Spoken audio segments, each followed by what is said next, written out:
Shalom, perkenalkan nama saya Dumal Menturuan bersama dengan teman saya Hana Simanjuntak. Kami akan memaparkan tentang sejarah gereja dan kekristenan di Provinsi Papua.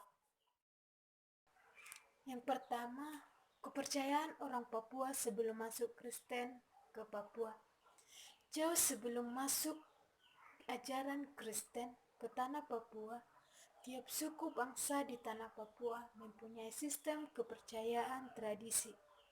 Masing-masing suku memiliki kepercayaan tradisi kepada satu dewa atau Tuhan yang berkuasa atas dewa-dewa. Kepercayaan yang pada saat itu ialah yang pertama, suku Biak Nufor menyebut dewa tertinggi mereka Menserenanggi. Mereka percaya kepada Menserenanggi dan mereka berdoa supaya mereka memiliki kekayaan dan hasil pertanian yang melimpah. Yang kedua, suku Moi di Kepala Burung, Papua Barat menyebut Fuhna. Orang Sengat memanggil dan menyebut Nanggi. Orang-orang Wandem di Kabupaten Teluk Wondoama, Papua Barat menyebut mereka dengan Sien, Allah. Suku Malin Anim di Papua Selatan memanggil Dema, sedangkan orang Asmat menyebut Al-Awi. Semua suku di tanah Papua memiliki sebutan masing-masing tentang dewa di atas dewa-dewa, termasuk masyarakat suku Me di Pegunungan Tengah Papua memanggil nama Ugatame. Selanjutnya, masuknya gereja Protestan di Papua. Yang pertama, latar belakang perjalanan pengkabaran Injil di tanah Papua. Pada tanggal 25 April 1852, Getzer adalah salah seorang rekan yang disiapkan Gilsner Schneider berangkat ke Hersman bersama dengan pendeta Oji Haldring, dan di sana mereka tinggal 2 bulan. Pendeta Oji Haldring adalah seorang penggerak di bidang misi, seorang rekan misionaris C.W. Otto yang sudah dipersiapkan sebelumnya oleh Oji Haldring, dan pada malam tanggal 26 Juni 1852 telah diutus menumpangi kapal Albert Tasman dan berangkat ke Rotterdam menuju Batavia.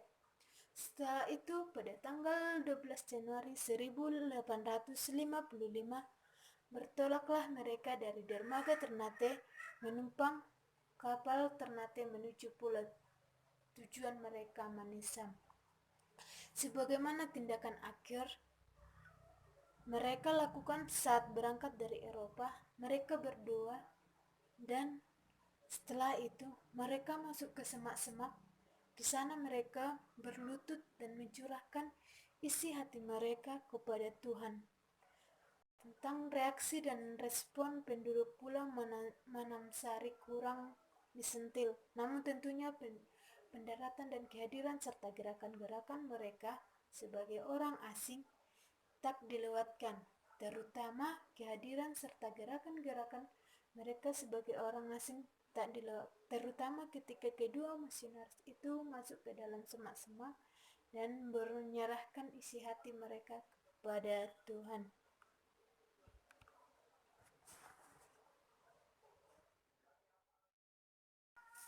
Yang kedua,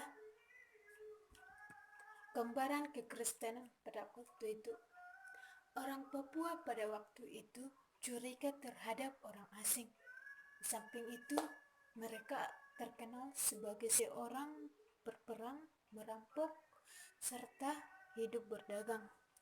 Rumah-rumah mereka dibangun di atas air untuk melindungi dari serangan musuh. Kebanggaan mereka adalah keberhasilan membunuh orang yang ditandai dengan jumlah bulu sebagai hiasan kepala. Kebiasaan untuk memakai manusia juga dijumpai di tanah Papua pada waktu itu. Mencuri dan perzinahan dipandang sebagai pelanggaran yang besar, sehingga mereka menghukum juga dengan hukuman yang besar. Seringkali pula terjadi pembunuhan terhadap bayi-bayi yang baru lahir dan orang-orang yang sakit keras dikubur hidup-hidup. Yang ketiga, tantangan yang dihadapi. Pada tanggal 55 Februari 1855, C.W. Otto dan rekannya J.G. Getzler tiba di Manisam yang letaknya berhadapan dengan Dore di Mangukari. Sebagai tempat tinggal sementara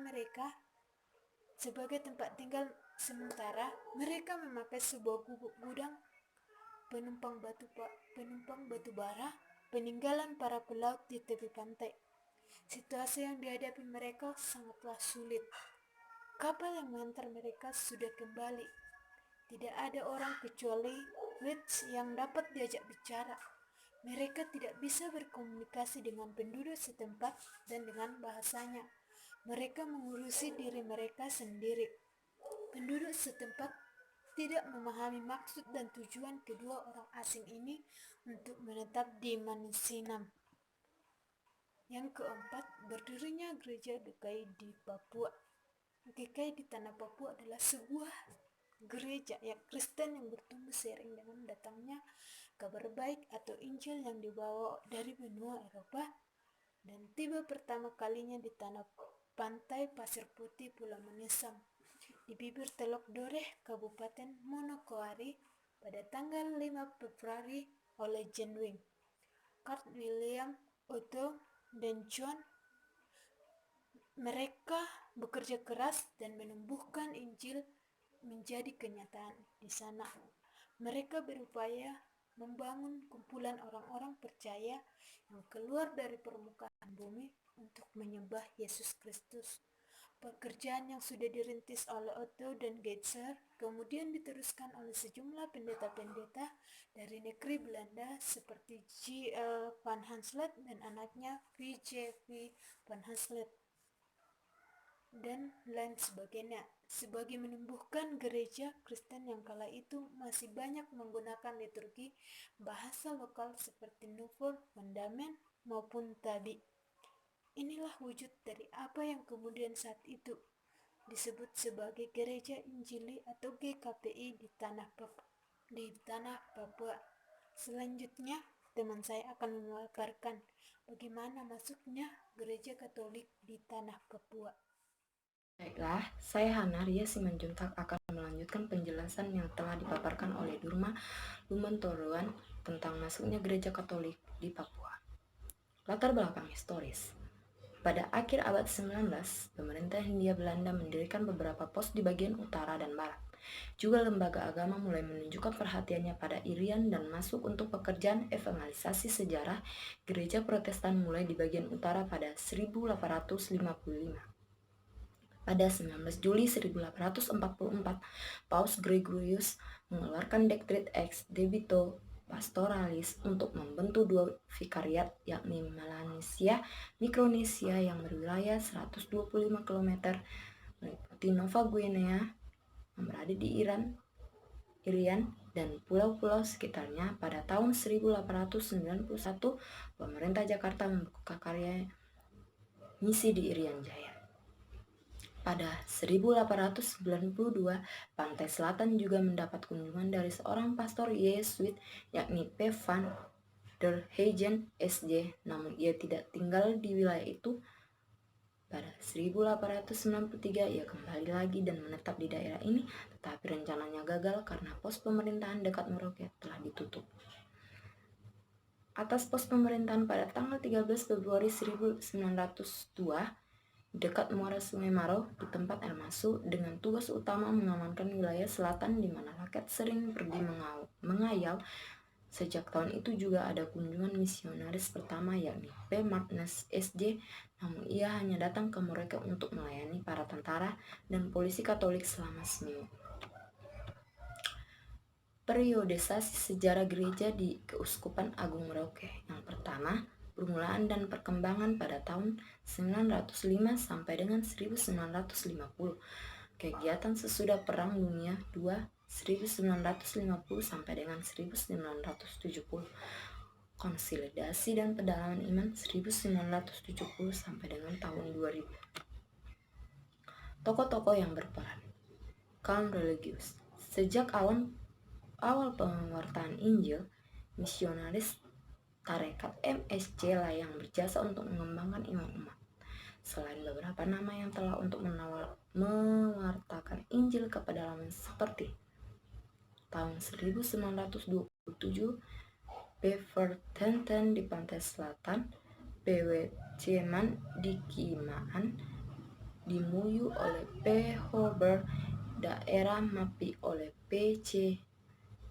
Mawese, Ayu oleh P.A. Friends, dan daerah Asmat oleh P.G. Jackward. Selain itu patut disebut beberapa nama lagi yang merupakan pakar di bidang adat istiadat orang Papua yang berjasa dalam perkembangan kami, yakni P. Snickers Dimuyu, P. Jan Boelars untuk Yahlai, P. Verhage untuk Kimaan, P. J. Verskeur untuk Marin. Untuk mengajarkan keterampilan bagi masyarakat pada 17 Oktober 1928, para suster PBHK diantaranya Sir Adriana dan Sir Safria didatangkan untuk mendidik kaum wanita, seperti menjahit, kerajinan tangan wanita. Pada 1935, tiba Br. Donatus Tuyu, Br. Cantius Tuyu, dan Br. Alphonse Materai. Mereka bertugas untuk menjaga asrama-asrama putra. Yang kedua, awam. Dalam sejarah perkembangan gereja di Kame, ada beberapa tokoh awam yang memainkan peran cukup penting. Mereka itu, yang pertama, Sir Hubert Murray, yang kedua, Dr. Knopius, yang ketiga, Petrus Cadmeron, yang keempat, B.P.J. van Eekhout, yang kelima, Felix Matulbans, dan yang keenam, Dr. Figger. Masuknya Pentakosta ke Papua. Asal mula gerakan Pentakosta. Asal mula gerakan Pentakosta tahun 1889 di suatu camp meeting yang diadakan di Karaoke Country, North Carolina di bawah pimpinan William F. Bryan. Pada kebangunan rohani tersebut, umat Tuhan yang kebanyakan terdiri dari kaum holiness mencari hadirat Allah, dan mereka tiba-tiba mengalami baptisan Roh Kudus dan berkata-kata dalam bahasa asing.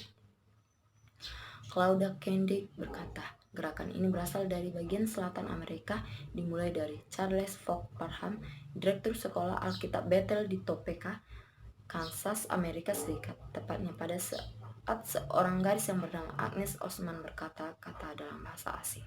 Ini terjadi pada tanggal 1 Januari 1901. Gerakan Pentakosta datang tanah Papua.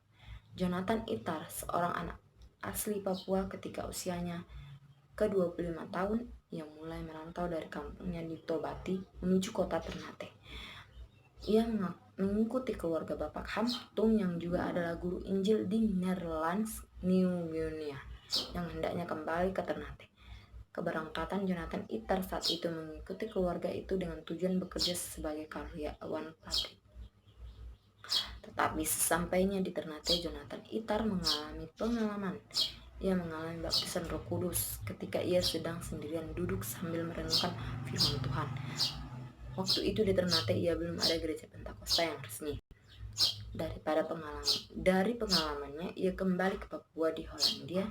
Dia mengadakan pelayanan di sana untuk pertama kalinya dan membangun gereja Pentakosta yang pertama kali berada di Kampung Baru, sekarang GPDI Penjuru Kampung Baru Sorong.